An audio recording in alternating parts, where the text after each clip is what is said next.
देखिए बच्चों, आज क्लास जो है ट्वेल्थ का क्लास ट्वेल्थ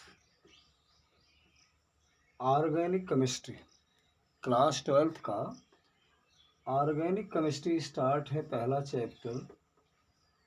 और ऑर्गेनिक केमिस्ट्री का जो पहला चैप्टर है वो है हाइलो एल्केन एंड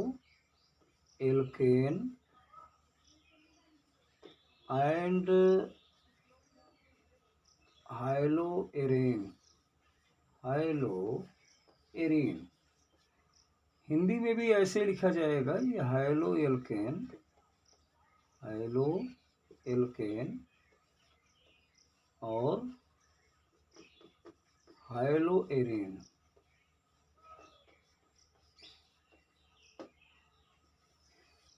तो क्लास ट्वेल्थ का आज ये फर्स्ट चैप्टर होगा, हाइलो एल्केन और हाइलो एरीन। सबसे पहले हाइलो का मतलब जान लीजिए कि हाइलो का मतलब होगा हाइलोजन से। हाइलो का मतलब हाइलोजन से। और हाइलोजन कहते किसको हैं? फ्लोरीन, क्लोरीन, ब्रोमीन तथा आयोडीन को। फ्लोरीन, क्लोरीन, ब्रोमीन, आयोडीन को हम लोग सामूहिक रूप से हाइलोजन कहते हैं। तो जो हाइलोजन का ये हाइलो शब्द लगा है ये तो इससे संबंधित है। अब एल्क का मतलब होता है, इसमें एल्क का मतलब होता है कार्बन से। एल्क का मतलब कार्बन से।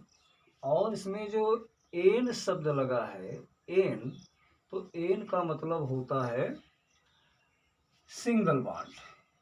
एन का मतलब होता है सिंगल बॉन्ड, एकल बंध। हिंदी में कहते हैं एकल बंध।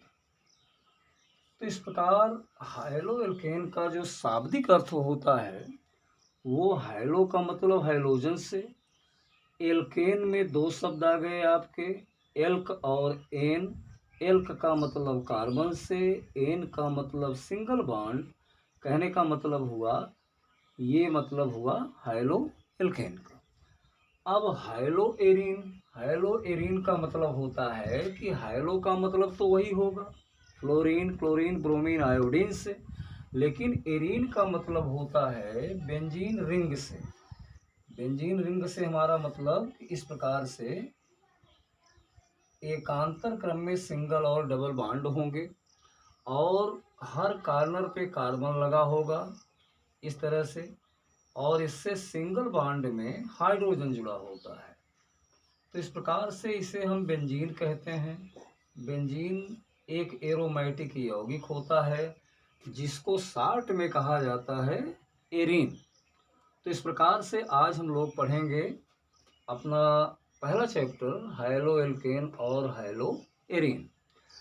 सबसे पहले हाइलो एल्केन के बारे में। अब हाइलो एल्केन का मतलब हुआ कि सबसे पहले हम एल्केन लेते हैं। एल्केन को जानते हैं हाइड्रोकार्बन माना जाता है। एल्केन बहुत सारे हैं। क्लास 11th में, क्लास 10th में हम लोगों ने पढ़ा है कि एल्केन का मतलब होता है कि एल्केन एक कार्बन और हाइड्रोजन से बने यौगिक होते हैं। C+H के बने जितने यौगिक हैं वे सभी क्या कहलाते हैं? एल्केन। एल्केन को हम लोग हाइड्रोकार्बन यानी कार्बन और हाइड्रोजन से बने जो यौगिक हैं वो हाइड्रोकार्बन तो होते ही हैं, लेकिन साथ साथ एल्केन का एक और नाम होता है जिसको हम लोग पैराफिन के नाम से जानते हैं। पैराफिन। पैराफिन का मतलब कि कम क्रियाशीलता। पैराफिन का अर्थ हुआ कम क्रियाशीलता, यानी जिसकी क्रियाशीलता कम हो उसे हम लोग क्या कहते हैं? पैराफिन कहते हैं। तो पैराफिन भी एक प्रकार का हाइड्रोकार्बन हुआ जो कार्बन और हाइड्रोजन से मिलकर बना है, उसे हम एक नाम एल्केन भी कहते हैं। अब जो हाइड्रोकार्बन हुआ अर्थात एल्केन, इसी से हम लोग बनाएंगे क्या?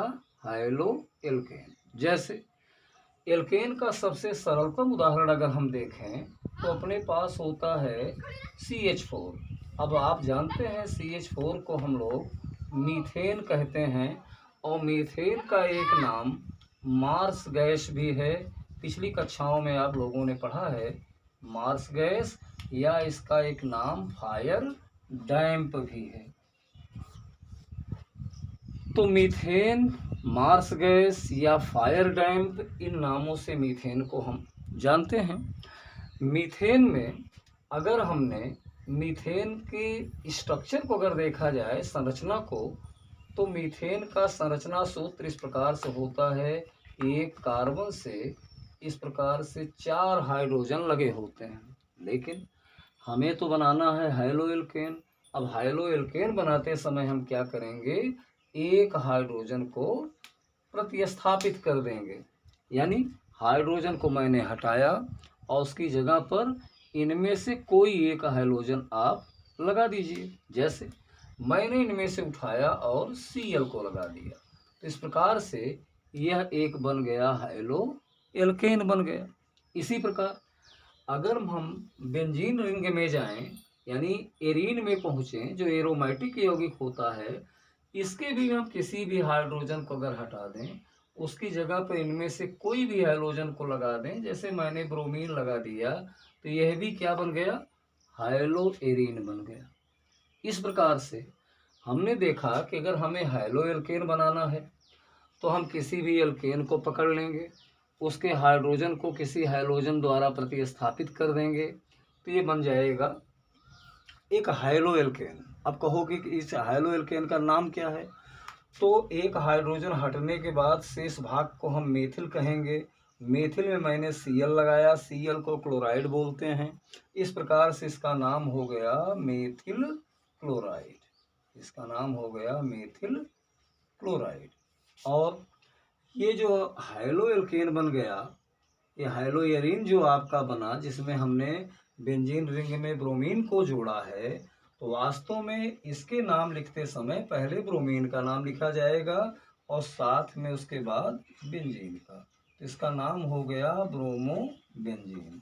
तो उदाहरण में अगर पूछा जाए आपसे, तो कहोगे कि किसी एक हाइलो एल्केन का नाम बताओ, तो उत्तर होगा मेथिल क्लोराइड। और अगर ये पूछा जाए किसी हाइलो एरीन का नाम बताओ, तो उत्तर होगा ब्रोमोबेंजीन। इस प्रकार से चूंकि चैप्टर हाइलो एल्केन और हाइलो एरीन का है, उदाहरण में हमने जाना कि इस प्रकार से हम लोग बना सकते हैं।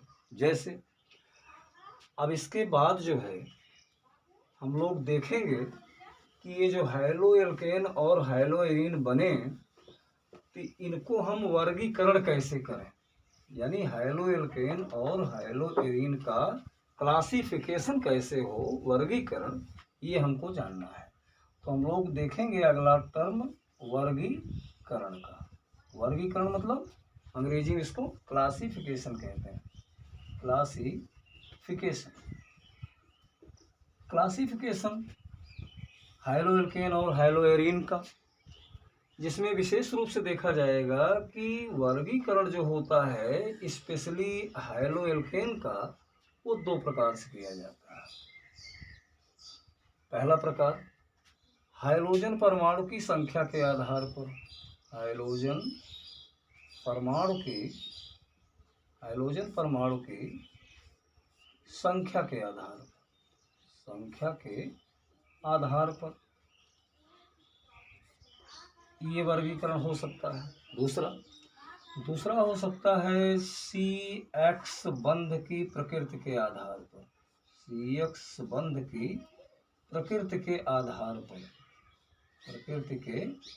आधार पर वर्गीकरण संभव है।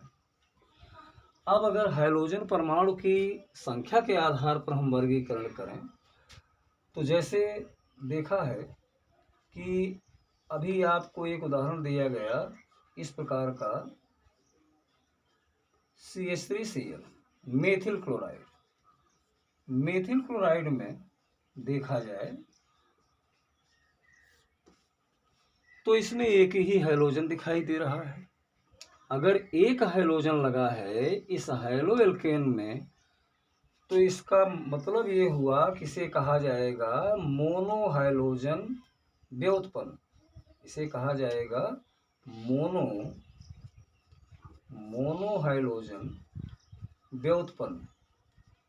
मोनोहाइड्रोजन व्युत्पन्न का क्या मतलब हुआ? मोनो का मतलब हुआ एक, हाइड्रोजन का मतलब एक हाइड्रोजन, व्युत्पन्न का मतलब हुआ कि यह हाइड्रोकार्बन से पैदा किया गया है, इसलिए इसमें व्युत्पन्न शब्द लग गया, मोनोहाइड्रोजन व्युत्पन्न।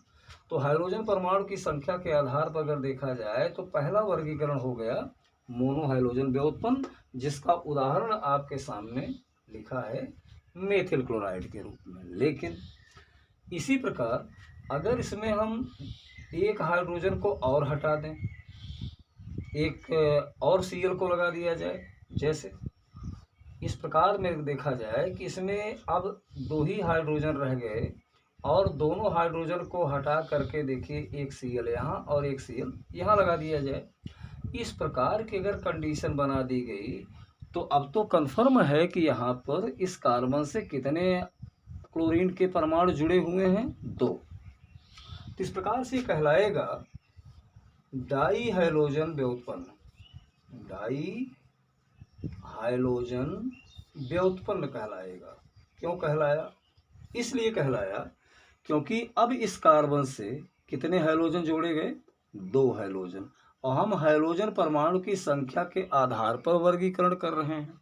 इस प्रकार ये डाई हाइड्रोजन व्युत्पन्न हुआ। लेकिन इसमें एक इंटरेस्टिंग बात ये भी है कि कभी कभी एक ही कार्बन से जब 2 हाइड्रोजन जुड़े होते हैं तो फिर हम उसको जेम डाई हैलाइड कहते हैं। एक नया शब्द आ गया, gem dihalide. Gem dihalide, ये जेम शब्द तब आएगा जब एक ही कार्बन से 2 हाइड्रोजन जोड़े जाएं। लेकिन कभी कभी ऐसा होता है कि CH2Cl जैसे सिंगल बॉन्ड CH2Cl ये भी एक प्रकार का डाई हाइड्रोजन व्युत्पन्न है। लेकिन यहाँ इस कार्बन से एक क्लोरीन परमाणु मैंने जोड़ा है और दूसरे कार्बन से मैंने दूसरा क्लोरीन का परमाणु जोड़ा है, अर्थात क्लोरीन के परमाणु तो 2 हैं लेकिन निकटवर्ती कार्बन परमाणुओं पर ये जुड़े हुए हैं। इस प्रकार से इसमें एक शब्द लग जाता है वीक डाई हैलाइड। इसको क्या बोलेंगे? Vic dihalide. तो इसका विशेष ध्यान ये देना है कि अगर हमें डाई हाइड्रोजन व्युत्पन्न में देखना है तो डाई हाइड्रोजन व्युत्पन्न कितने प्रकार के हो गए? 2 प्रकार के। एक तो हो गया जेम डाई हैलाइड, दूसरा हो गया वीक डाई हैलाइड। तो अभी तक मैंने हाइड्रोजन परमाणु की संख्या के आधार पर वर्गीकरण किया। इसके बाद अगला वर्गीकरण देखिए। मान लीजिए कि इस प्रकार का कोई कंपाउंड लिखा हुआ है जिसमें CHCl3 कर दिया गया। अब इस CHCl3 का नाम होता है क्लोरोफार्म। क्लोरोफार्म है। अब ये क्लोरोफार्म एक निश्चेतक होता है। सभी जानते हैं कि क्लोरोफार्म को अगर सुंघा दिया जाए तो आदमी बेहोश हो जाता है। इस प्रकार से ये क्लोरोफार्म जो है इसमें एक कार्बन से कितने हाइड्रोजन जोड़े गए? 3। अगर 3 जोड़े गए तब तो ये ट्राई हाइड्रोजन व्युत्पन्न हो गया ना। ट्राई हाइड्रोजन व्युत्पन्न हो गया। ट्राई हाइड्रोजन व्युत्पन्न हुआ। अब इस प्रकार से देखा जाए तो ये तीसरा वर्गीकरण आपके सामने हुआ, ट्राई हाइड्रोजन व्युत्पन्न। अगर किसी ने पूछा कि ट्राई हाइड्रोजन व्युत्पन्न का कोई एक उदाहरण बताइए तो सबसे बेस्ट उदाहरण होगा क्लोरोफार्म। इसी प्रकार से एक कंपाउंड कार्बनिक यौगिक में CCl4 होता है जिसका नाम है कार्बन टेट्राक्लोराइड। तो कार्बन टेट्राक्लोराइड इसका नाम है, रासायनिक नाम क्या है? कार्बन टेट्राक्लोराइड, ये इसका रासायनिक नाम हुआ। वैसे इसे पायरीन के नाम से आग बुझाने में प्रयोग किया जाता है कार्बन टेट्राक्लोराइड को। लेकिन यहाँ पर साफ दिख रहा है कि एक कार्बन से मैंने Cl के 4 परमाणु को, यानी क्लोरीन के 4 परमाणु को मैंने जोड़ा है, तो ये तो टेट्रा हाइड्रोजन व्युत्पन्न हुआ ना। टेट्रा हाइड्रोजन व्युत्पन्न हुआ। टेट्रा हाइड्रोजन व्युत्पन्न हुआ। तो इस प्रकार से अगर देखा जाए तो हाइड्रोजन परमाणु की संख्या के आधार पर जो मैंने हाइड्रोएल्केन का वर्गीकरण किया, पहला कौन सा था? मोनो हाइड्रोजन व्युत्पन्न। मोनो क्यों लगाया गया? क्योंकि इस हैलो एल्केन में एक क्लोरीन परमाणु थे। डाई हैलोजन व्युत्पन्न क्यों कहा गया? क्योंकि एक कार्बन से कितने हैलोजन परमाणु मैंने जोड़ा? 2 जोड़ा है। लेकिन अगर 2 जुड़े हैं तो उनकी प्रकृति के आधार पर देखा जाएगा कि क्या एक कार्बन से दोनों हैलोजन जुड़े हैं अथवा दोनों हैलोजन परमाणु निकटवर्ती कार्बन परमाणु पर जुड़े हैं। अगर इस प्रकार की कंडीशन है तो ये जेम डाई हैलाइड कहा जाएगा। जेम का पूरा नाम जेमिनल और विक का विकिनल।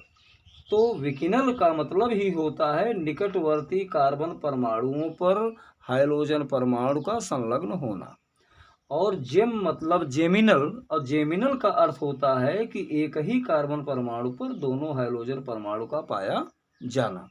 तो इस प्रकार से यहाँ क्लोरोफॉर्म में देखिए एक कार्बन से कितने हाइड्रोजन परमाणु जुड़े? 3। इस प्रकार से इसका नाम क्या हुआ? क्लोरोफॉर्म। क्लोरोफॉर्म कैसा हैलो एल्केन है? ट्राई हैलोजन व्युत्पन्न हुआ। इस प्रकार से एक कार्बन से देखिए कितने हाइड्रोजन परमाणु जुड़े हैं, कितने क्लोरीन के परमाणु जोड़े गए? 4। इसका नाम क्या है रासायनिक? कार्बन टेट्रा क्लोराइड, जिसे किस नाम से जानते हैं? पायरीन के नाम से, जिसका आग बुझाने में प्रयोग होता है। ये उदाहरण हुआ टेट्रा हाइड्रोजन व्युत्पन्न का। इस प्रकार से हाइड्रोजन परमाणु की संख्या के आधार पर ये रहा वर्गीकरण। इसके बाद हम लोग देखेंगे कि CH संबंध की प्रकृति के आधार पर अगर हम वर्गीकरण करें तो किस प्रकार से कर सकते हैं। CH संबंध की प्रकृति के आधार पर जो वर्गीकरण होगा उसमें आपको संकरण जानना बहुत आवश्यक है। और क्लास 11th में एक चैप्टर हुआ करता है रासायनिक बंध, केमिकल बॉन्डिंग, और केमिकल बॉन्डिंग में हाइब्रिडाइजेशन अर्थात संकरण बताया जाता है। तो कुल मिलाकर के CH संबंध की प्रकृति के आधार पर अगर आपका CH संबंध है इस प्रकार का, C का मतलब कार्बन, X का मतलब हाइड्रोजन, लेकिन ये कार्बन कैसा होना चाहिए? ये कार्बन sp3 संकरित होना चाहिए। इस कार्बन का जो संकरण है वो कैसा होना चाहिए? sp3 प्रकार का संकरण इसमें होना चाहिए। ये बहुत आवश्यक है। लेकिन एक वर्गीकरण और है कि जब इसमें कार्बन और X के बीच में जो ये कार्बन होगा ये कैसा संकरण दर्शाए? sp2 प्रकार का संकरण दर्शाए। sp2 प्रकार का संकरण होना चाहिए। अब S और P को अगर देखा जाए तो S ऑर्बिटल होता है और P भी ऑर्बिटल है। तो दोनों को सिग्मा बंधों को अगर जोड़ दिया जाए तो ये sp2 प्रकार का संकरण बनेगा। इस प्रकार से अगर CH बंध की अगर हम प्रकृति का देखें तो यहाँ ऐसा भी होना चाहिए कि इस कार्बन पर sp प्रकार का संकरण हो। तो कहने का मतलब हमारा ये हुआ कि संकरण के आधार पर अगर हम देखेंगे इसका वर्गीकरण हैलो एल्केन का तो कितनी कैटेगरी में बांटा जा सकता है? 3। एक तो sp3 प्रकार का संकरण वाला हैलो एल्केन, दूसरा sp2 प्रकार कार्बन का हो वैसा हैलो एल्केन, और तीसरा sp प्रकार के संकरण से युक्त हैलो एल्केन। आइए हम सबसे पहले देखें sp3 प्रकार का जो संकरण होता है वो कौन से होते हैं। जैसे अगर हम एक उदाहरण लिखें किस प्रकार से कि यहाँ पर CH3 है, यहाँ पर H है, यहाँ पर भी H है और ये Cl है। अब देखिए उस कार्बन पर ध्यान दीजिए, उस कार्बन पर जहाँ पर Cl जुड़ा हुआ है तो इसमें चारों तरफ आप केवल सिग्मा बंध को काउंट कर रहे हैं। एक सिग्मा ये, दूसरा सिग्मा ये, सिंगल बॉन्ड जो होता है वही सिग्मा बंध कहलाता है। तो 1 2 3 4 कहने का मतलब ये जो कार्बन आपका होगा वो sp3 संकरित होगा। sp3 प्रकार का संकरण इस कार्बन पर होगा। क्यों होगा? क्योंकि इसमें सिग्मा बंध कितने हैं? 4। एक S और 3 P दोनों जोड़ लिया जाए तो 4 होना चाहिए। तो sp3 प्रकार का संकरण यहाँ पर है। उसके बाद अगर हम यहाँ देखें इस कार्बन की पोजीशन तो यहाँ पर मैंने इस प्रकार कर दिए, ये कंडीशन हो गई। अब इस कंडीशन में भी तो जो ये कार्बन आपका दिख रहा है ये Cl जिससे जुड़ा है उस कार्बन की पोजीशन देखा जाए तो ये भी तो sp3 प्रकार संकरित है। sp3 प्रकार का संकरण यहाँ भी है, प्रकार का संकरण यहाँ भी है। कैसे? कारण यहाँ भी वही है, 1 2 3 4। हमें उस कार्बन को काउंट करना है जिससे हमारा हाइड्रोजन जुड़ा हुआ है, हमको पड़ोसी कार्बन को नहीं देखना है अभी। इसी प्रकार से यहाँ देखा जाए तो इस प्रकार की कंडीशन अगर कोई हैलो एल्केन में पाई जाए, जैसा कि देखिए हर जगह मैंने CH3 जोड़ दिया और आगे Cl जोड़ दिया, तो ये कार्बन जो आप देख रहे हो, इस कार्बन ये यहाँ भी तो sp3 प्रकार का संकरण है। sp3 प्रकार का संकरण यहाँ भी है। संकरण मतलब अंग्रेजी में हाइब्रिडाइजेशन, तो sp3 टाइप हाइब्रिडाइजेशन यहाँ भी क्लियर हुआ। लेकिन ये तीनों CX बंध की जो प्रकृति पर हम चल रहे हैं, ये sp3 प्रकार का संकरण तो है, लेकिन इन तीनों में भी भिन्नता है और साफ भिन्नता दिख भी रही है तीनों उदाहरणों में।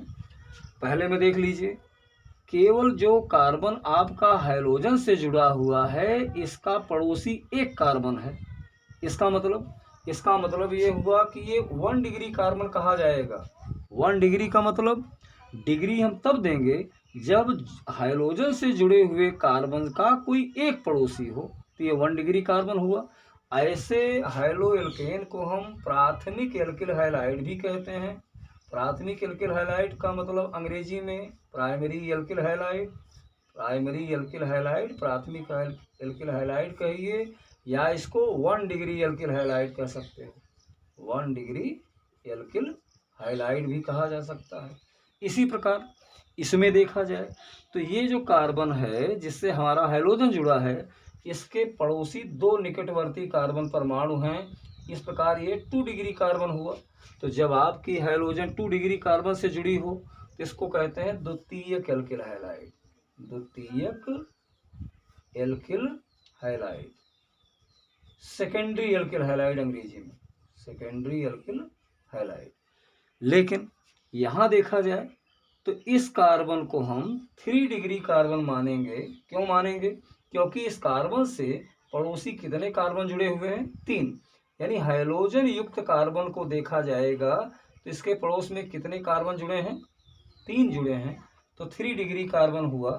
3 डिग्री कार्बन कहिए, या इसको आप कह सकते हो तृतीयक एल्किल हैलाइड, तृतीयक एल्किल हैलाइड, तृतीयक एल्किल हैलाइड कह सकते हो।